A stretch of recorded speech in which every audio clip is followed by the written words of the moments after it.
Alors comme convenu, j'ai un petit peu regardé, ce qui a été écrit sur, le fameux maréchal, Bugeaud et je voulais vous faire partager ça pour connaître un petit peu le personnage et savoir, heu, comment il était perçu et ce que l'histoire retient de lui et de ce qu'il a fait. Donc, je regardais un petit peu sur Wikipédia et je je vais vous livrer quelques extraits pour les parties, qui nous intéressent. Voilà ce qu'on dit sur lui. Donc Thomas Robert Bugeaud, marquis de la Piconnerie, duc d'Isly, est un militaire français, maréchal de France, né à Limoges le 15 octobre 1784 et mort à Paris le 10 juin 1849. Gouverneur général de l'Algérie pendant la période coloniale, il joue un rôle décisif dans la colonisation et la répression des mouvements de résistance algérienne. Il a été maire de Lannoy et député de la Dordogne, puis de la Charente-Inférieure. De nombreux hommages lui ont été rendus pendant longtemps. Aujourd'hui, il est surtout présenté comme un symbole du colonialisme français et l'auteur de massacres en Algérie. À ce titre, il est régulièrement dénoncé, notamment par des associations antiracistes, dans le cadre de la décolonisation de l'espace public. Voilà, ensuite on donne des détails sur son parcours militaire, il a participé à des guerres coloniales, etc. Et on arrive à la période qui nous intéresse, c'est-à-dire la période coloniale en Algérie. Le général Bugeaud est envoyé en Algérie le 6 juin 1836 avec ordre d'écraser la révolte Abdelkader. Il remporte un premier succès à la SICAC le 6 juillet 1836. À l'époque du ministère Mollet, il est lieutenant général. La résistance des Algériens remet en cause tous ses projets et le contraint à signer le traité de la Tefna avec l'émir Abdelkader le 30 mai 1837. Par ce traité, Abdelkader reconnaît aux Français la possession d'enclaves stratégiquement très importantes que sont Alger et Oran. Entré en France, Bugeaud déconseille, par son rapport, la conquête de l'Algérie et déplore une possession onéreuse dont la nation serait bien aise d'être débarrassée. Il préconise le maintien des territoires conquis sous statut militaire pour éviter toute colonisation de peuplement. Ce statut perdurera jusqu'en 1870. Bugeaud, lieutenant général depuis le 25 août 1836, est grand officier de la Légion d'honneur, est cependant nommé gouverneur général de l'Algérie par le ministre Thiers en 1840. Il embarque à Toulon pour Alger sur le phaéton le 19 février 1841 en compagnie de son aide de camp, Hénard, chef d'escadron, et de Louis de Rochemaure, son officier d'ordonnance. Le jour même de son arrivée à Alger, le 22 février 1841, Bugeaud adresse une proclamation aux habitants européens de l'Algérie et une à l'armée. Aux Européens, il expose qu'il a été l'adversaire de la conquête absolue en raison des moyens humains et financiers qu'elle exigerait, mais qu'il s'y consacrerait désormais tout entier. À l'armée, il disait que son but n'était pas de faire fuir les Arabes, mais de les soumettre. Bugeaud finit par disposer de plus de 100 000 hommes, entouré des généraux Lamoricière, Changanier, Bedeau, Cavaignac.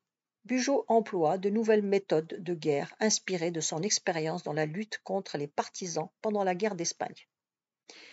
Il allège l'équipement des soldats, remplace les voitures par des bêtes en 2 sommes, met l'artillerie à dos de mulet. Les troupes sont divisées en colonnes mobiles.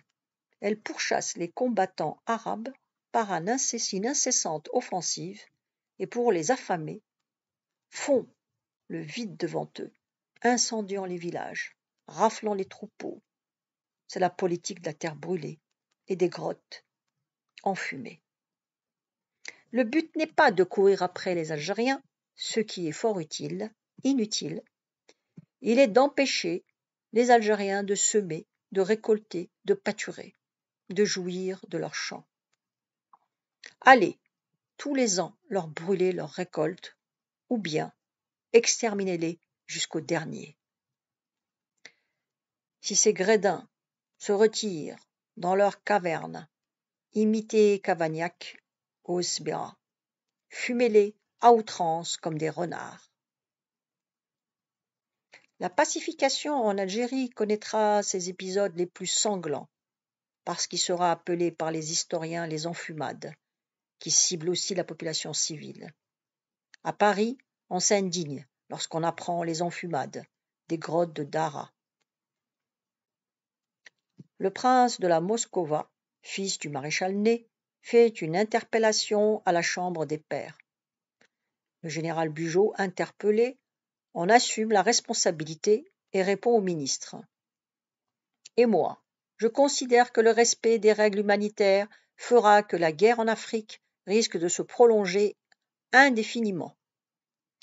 Sur le terrain également, les méthodes de contre-guérilla préconisées par Bugeaud sont contestées par certains de ses subordonnés, en particulier Eugène Duberne.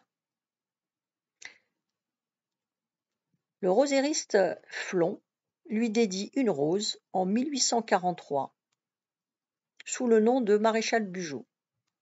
Fait grand-croix de la Légion d'honneur le 9 avril 1843, puis maréchal de France en juillet 1843, il obtient la permission d'attaquer le Maroc, qui aidait l'émir Abdelkader, qui continue sa résistance.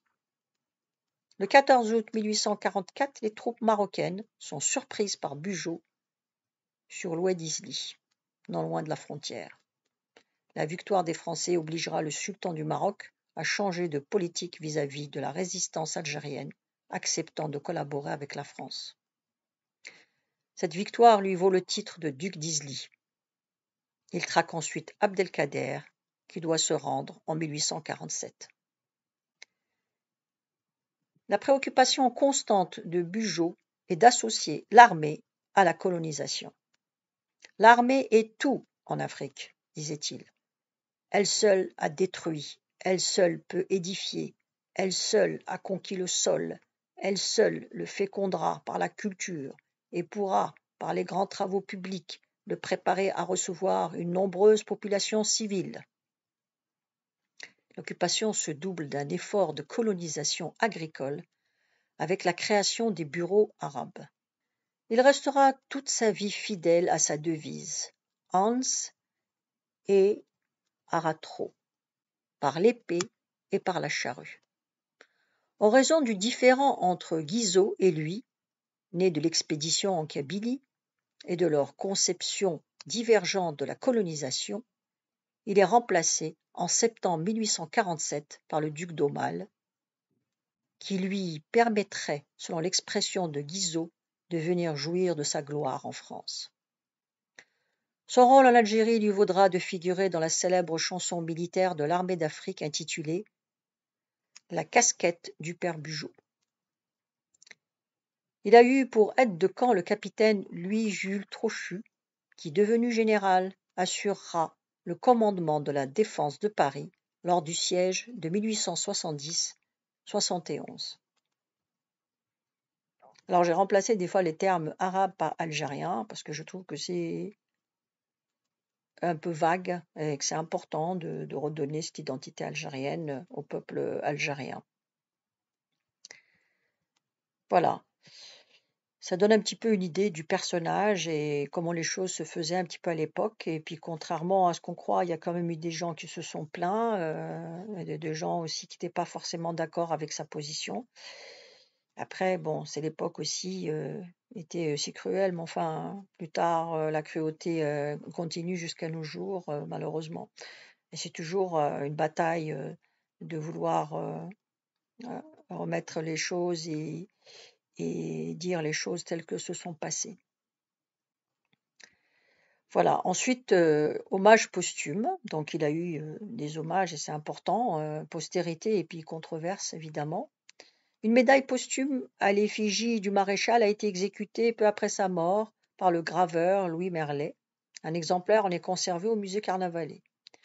En août 1852, un monument lui est élevé à Alger et un autre dans sa ville natale. La statue d'Alger, œuvre d'Auguste Dumont, est rapatriée en 1962 et installée dans le village d'Exideuil en 1999. Son nom fut donné à un village de la province de Constantine, Bugeaud, renommé Saraïdi lors de l'indépendance en 1962. Le 30 juillet 1830, dans le cadre des cérémonies de commémoration du centenaire de l'Algérie, la municipalité de Paris inaugure une plaque apposée sur l'immeuble portant numéro 1 du quai Voltaire, où est mort le maréchal. De nombreuses personnalités politiques lors, tels que Paul Doumer, alors président du Sénat, ainsi qu'une quarantaine de grands chefs algériens, dont le cheikh El Arab Bouaziz Ben Ghana, sont présents. Pendant la guerre d'Algérie, une promotion de l'école spéciale militaire de Saint-Cyr a adopté le nom de maréchal Bugeaud en 1960.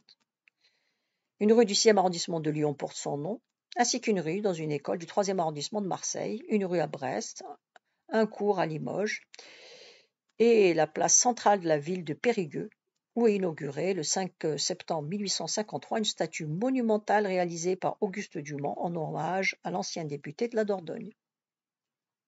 À Paris, une avenue a porté son nom dans le 16e arrondissement avant d'être rebaptisée avenue Henri Germain en 2024. Symbole du colonialisme.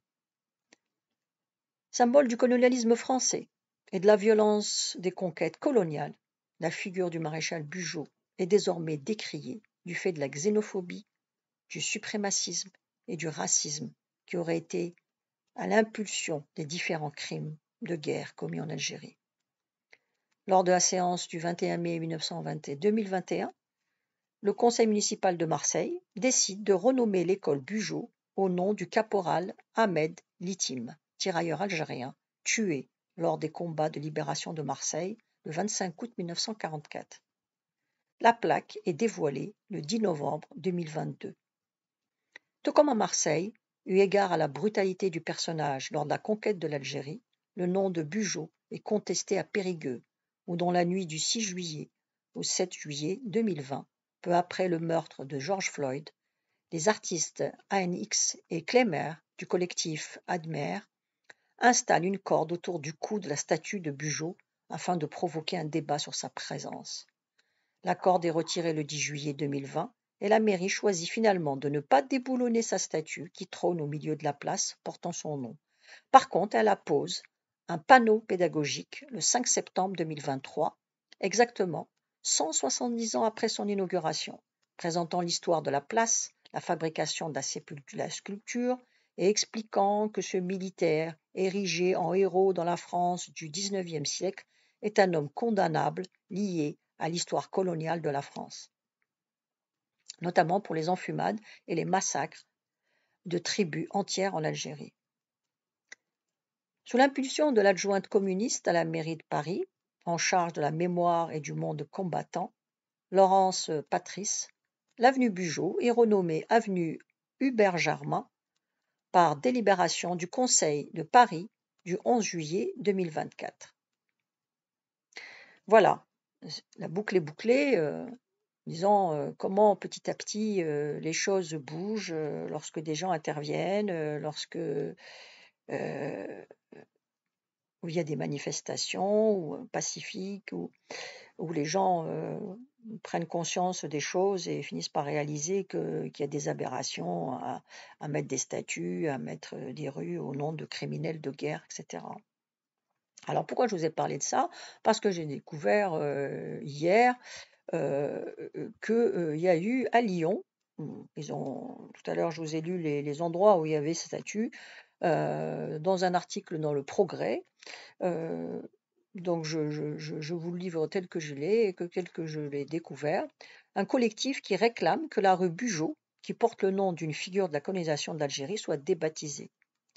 Banderoles, slogans et affichettes, le collectif des Algériens de France a demandé dimanche, donc ce dimanche, que la rue Bugeaud soit débaptisée du nom de cette figure de la colonisation de l'Algérie du XIXe siècle. Lors du conseil municipal, l'adjointe à la mémoire avait fait savoir qu'elle entendait engager une réflexion sur cette dénomination.